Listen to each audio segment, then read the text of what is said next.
उनको परिवार के बाहर कुछ भी नहीं दिखाई देता है, अपने परिवार के बाहर सोच ही नहीं सकते। कुछ लोगों की आदत होती है, वोट तो जाति के नाम पे लेते हैं लेकिन काम केवल परिवार के लिए करते हैं, परिवार से बाहर नहीं। लेकिन भाइयों बहनों, हम फिर से आपको आश्वस्त करना चाहते हैं, जो हमारे जनप्रतिनिधियों की भावनाएं हैं, जो यहां पर अभी कहा है, असीम जी ने भी कहा है, सुब्रत जी ने भी कहा है, हमारे अन्य माननीय विधायकगण भी इस बात को कह रहे थे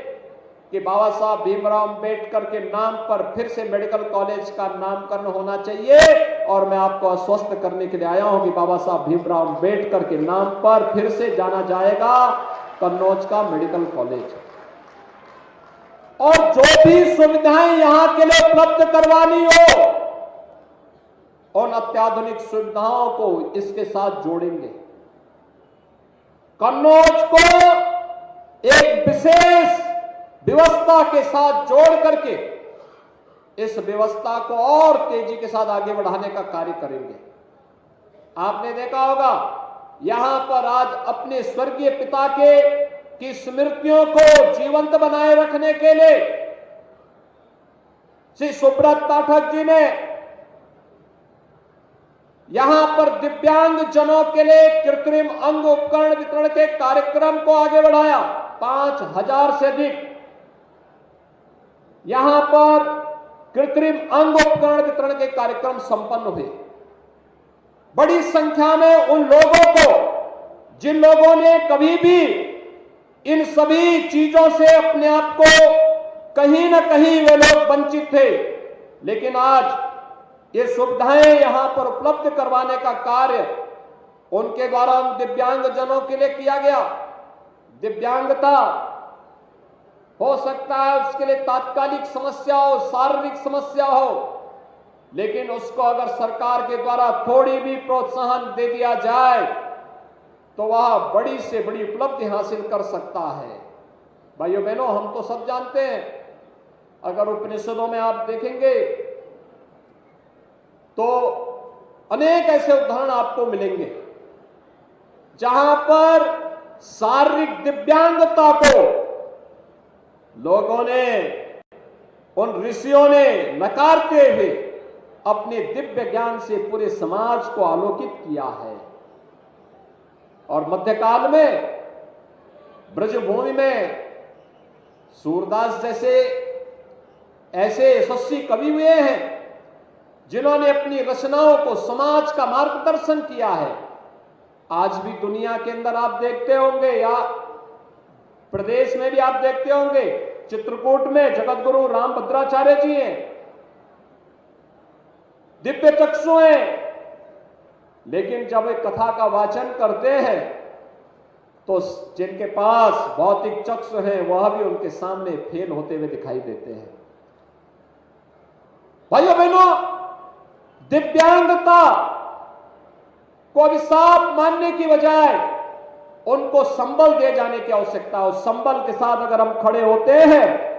तो यह कार्यक्रम मजबूती के साथ आगे बढ़ सकता है और ऐसे हजारों लोगों के लिए जीवन देना, डबल इंजन सरकार की योजनाओं के साथ उन्हें जोड़ना। अगर किसी निराश्रित महिला पेंशन मिल जाती है, किसी निराश्रित बुजुर्ग को वृद्धावस्था पेंशन का लाभ मिल जाता है, अगर किसी दिव्यांगजन को दिव्यांगजन पेंशन के साथ हम जोड़ देते हैं, किसी कुष्ठ रोगी को कुष्ठावस्था पेंशन के साथ जोड़ देते हैं, किसी जरूरतमंद को प्रधानमंत्री आवास योजना या मुख्यमंत्री आवास योजना के साथ जोड़ देते हैं। योजना सरकार की है, माध्यम आप बन रहे हैं तो स्वाभाविक रूप से पुण्य के भागीदार भी आप बनेंगे, क्योंकि आपने उस व्यक्ति को राह दिखाई है कि इसके माध्यम से इस योजना का लाभ लिया जा सकता है। और भाइयों बहनों, यही तो सरकार की मंशा है कि समाज जब जागरूक होगा, जरूरतमंद तक योजनाओं का लाभ पहुंचेगा। आज केंद्र और राज्य की सरकार इसी दिशा में प्रयास कर रही है, इसी कार्यक्रमों को आगे बढ़ा रही है और ये योग्य पिता का योग्य पुत्र अपने उसी दायित्व का निर्वहन करते हुए इस कार्यक्रम को आगे बढ़ाया है। पिता की 5वीं पुण्यतिथि